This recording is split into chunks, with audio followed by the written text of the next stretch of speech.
1947 में पार्टीशन का खौफनाक मंजर उन लोगों के लिए भीषण त्रासदी से कम नहीं है जो पाकिस्तान से अपना सब कुछ छोड़कर भारत आ बसे और भारत में आकर आज तक उन्हें अपनी पहचान मिलने का इंतजार है। देखिए खास रिपोर्ट। उजड़ने का दर्द, बसने का सुख, परदेश में देश की तलाश। जी हाँ, ये पंक्तियां उन शरणार्थियों के दर्द को बयां करती हैं। जरा इन उदास चेहरों को देखिए, आज भी शायद उस दर्द को नहीं भूल पाए हैं जो इन्हें अपना घर, अपना वतन छोड़ते हुए हुआ होगा। ये मजबूर आंखें और उनमें से अपनी सरजमी को छोड़कर दूसरे मुल्क में शरणार्थी की तरह रहने का दर्द साफ दिखाई दे रहा है। दुनिया के हर इंसान की ख्वाहिश होती है कि अपना घर हो, लेकिन सोचिए, घर होते हुए भी छिन जाए तो कैसा महसूस होगा। अपने वतन को कौन छोड़ता है? एक चिड़िया का घोंसला उखोड़ोगे ना तो वो चिड़िया भी चें चें करके बेचारी फिरेगी, इधर उधर भटकेगी। वो उसका एक तिनके का जो है ना अखेरा, उसको भी वो बचाने की कोशिश करती है। हम तो इतने बड़े इंसान हैं और आदि बुनियादी वहाँ रहने वाले, हम ख़ानदानी वहाँ रहने वाले, और ख़ानदान का सिंधियों को वहाँ से भगाकर उनको बना दिया जहाँ शरणार्थी। सन 1947 में पार्टीशन का खौफनाक मंजर उन रिफ्यूजी के लिए त्रासदी से कम नहीं है जो पाकिस्तान से अपना सब कुछ छोड़कर भारत आए, और आज भी गुमनाम है बंटवारे के बाद पाकिस्तान से भारत आए हजारों शरणार्थी भारत के हर कोने कोने में आ बसे, जिन्हें आज तक भारत की नागरिकता नहीं मिली। ऐसे ही भोपाल के हमीदिया रोड इलाके में रह रहे कई लोग हैं जिन्हें सालों से नागरिकता का इंतजार है। भोपाल में पाकिस्तान से आए लोगों को स्टेशन के पास बैरिक में रखा गया, जो अब जर्जर हो चुके हैं। बंटवारे के बाद जो रिफ्यूजीज आए थे उन्हें राजधानी भोपाल के इन्हीं बैरिक्स में रखा गया था। ये कैंप बनाए गए थे, यहाँ पर तमाम जो रिफ्यूजी हैं उनको रखा गया था, लेकिन आज आप इनकी हालत देख सकते हैं, काफ़ी जर्जर हो चुकी है। और इन मकानों में, इन बैरिक्स में आज उनकी 5वीं पीढ़ी रह रही है। कहीं ना कहीं हालत उनकी आज भी ख़राब है, और यही कारण है कि 5वीं पीढ़ी यहाँ पर रह रही है इन जर्जर मकानों में। आर्थिक हालत उनकी ख़राब है। हिंदुस्तान की नागरिकता को लेकर कई सालों तक लोग लड़े, लेकिन बड़े बूढ़े जो बुजुर्ग थे उनकी नागरिकता नहीं मिली, उनका जो देहांत हो चुका है।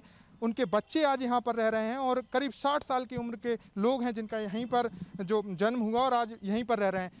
सर, आपका जन्म यहीं हुआ, आपके पिताजी और दादाजी पाकिस्तान से यहाँ आए थे, उनको नागरिकता मिली थी या नहीं मिली थी? किस तरीके की आपकी पूरी जर्नी रही वो जानना चाहिए। इतनी सर मेरे को जानकारी नहीं है, उनको नागरिकता मिली थी नहीं मिली थी, मगर मेरा जब ये इस घर में अलॉटमेंट हुआ था, गवर्नमेंट ने दिया था रिहेबिलिटेशन डिपार्टमेंट से, ये इस घर में मेरा जन्म हुआ है। आज मेरी आयु 60 वर्ष है।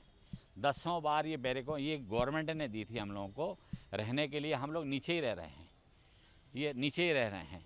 10 बार ये बैरिक गिर चुकी है, मगर आज तक किसी का कोई हादसा नहीं हुआ। प्रशासन, शासन हादसा तब मानता है कि किसी का देहांत हो। ये हम लोग बच गए हैं। ये ऊपर से बैरिक देखिए, पूरे छज्जे गिर चुके हैं। हम लोग बिल्कुल बदतर हालत में रह रहे हैं। तो कुछ लोग ऐसे भी हैं जो 10 से 30 साल पहले आए, अब उन्हें भी नागरिकता मिलने का इंतजार है। परेशानी तो बहुत है सर। आधार कार्ड बना है, उसके अकॉर्डिंग थोड़ा चल रहा है, बाकी ड्राइविंग लाइसेंस नहीं बना, और चीज़ें नहीं बनी, मतलब बहुत सारी चीज़ें हैं जिससे परेशानी हमें झेलनी पड़ती है आज भी। तो गुजारिश है सरकार से कि जल्दी जल्दी नागरिकता मिले और हमें ऊपर से जो टैग लगा हुआ पाकिस्तानी पर हट जाए। इंडियन कहलाना बहुत बड़ी अपना गर्व की बात है। तो अब हमें ये है कि कहीं भी जाएंगे कम से कम देश के बाहर तो एक इंडियन के नाते देखा जाएगा, और एक पाकिस्तान का ठप्पा कौन बर्दाश्त करता है। आजकल उसकी गणना किन कंट्रीज में आती है, आप समझ सकते हैं। एक आतंकवादी देश क्या हो सकता है। वहीं शिवराज सरकार ने भी सैकड़ों ऐसे परिवारों को उनका मौलिक अधिकार दिया है जो अब भारतीय होने पर गर्व महसूस कर रहे हैं। मध्य प्रदेश के यशस्वी मुख्यमंत्री माननीय श्री शिवराज सिंह चौहान जी का भी मैं साधुवाद करता हूं। उन्होंने रेफ्यूजीज को, जब इनका पहला कार्यकाल था तब उन्होंने 58 पट्टे दिए थे यहाँ पे उन्होंने, और अभी भी जो वो पट्टों की प्रक्रिया है वो चल रही है। मुझे लगता है कि 10-12 दिन में माननीय मुख्यमंत्री समय लेकर उनको पट्टों को अतिशीघ्र वितरित किया जाएगा। अब भारत में रह रहा हर एक शरणार्थी अपने आप को भारत के हवाले कर चुका है, इसलिए तमाम परेशानियों और दिक्कतों के बाद भी तिरंगा लहरा रहा है। इंसानियत भले ही सरहद न माने, लेकिन इंसान को मुल्क के कानून और नियम मानने ही पड़ते हैं, वो भी तब जब उस मुल्क ने उन्हें अपनाया नहीं, लेकिन ये लोग इसे अपना चुके हैं। इसलिए 20 जून उनके साहस, शक्ति और संकल्प के प्रति सम्मान व्यक्त करने के लिए मनाया जाता है। आकाश शर्मा, बंसल न्यूज, भोपाल।